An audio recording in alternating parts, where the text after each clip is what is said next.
first, live, local. This is Fox 12 Now.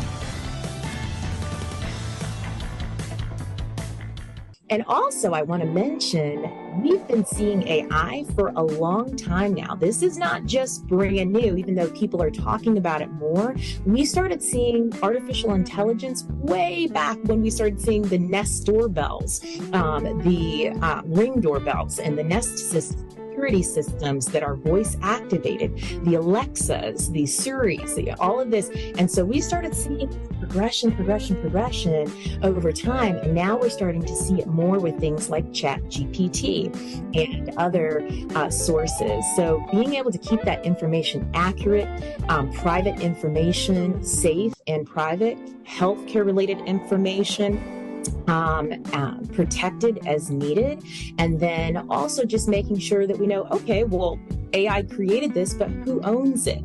And that's been a huge question in the legal space and in copyright, trying to figure out who owns what's being created if you co-create it with the machine. Because right now, copyright only covers works that are created by a human. It does not cover works created by a machine. So when you have that happening, who owns it? And then who has the responsibility to protect it? So it's interesting. Well, very interesting. I mean, all of those things you just mentioned, and when it comes to the copyright side, because the AI is trained off of works that most likely humans created. So if it's reproducing something similar, that is just a lot to try to figure out. And I would imagine, coming from your end too, on the legal side of things, it's got to be some weird waters to walk through, just to try to figure out how you do that, who has the rights, and determine where you can go from there. Sure. I would say probably the most difficult thing is that it's frustrating. You want to know, a clear-cut law so that we know how to protect our clients. I practice U.S. and international corporate law. A large part of that is intellectual property. So we want to know how to protect consumers and protect the companies and clients that we serve.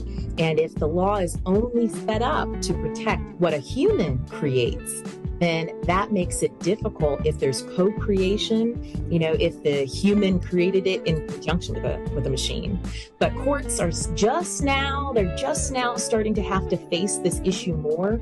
We even saw this with the Hollywood strikes, when writers were going on strikes because there were motion picture houses and streaming services that were using AI to generate scripts, to generate TV and movie proposals. And they said, hey, wait a second, you took my script and you're using that to create 15, variations of it? No way.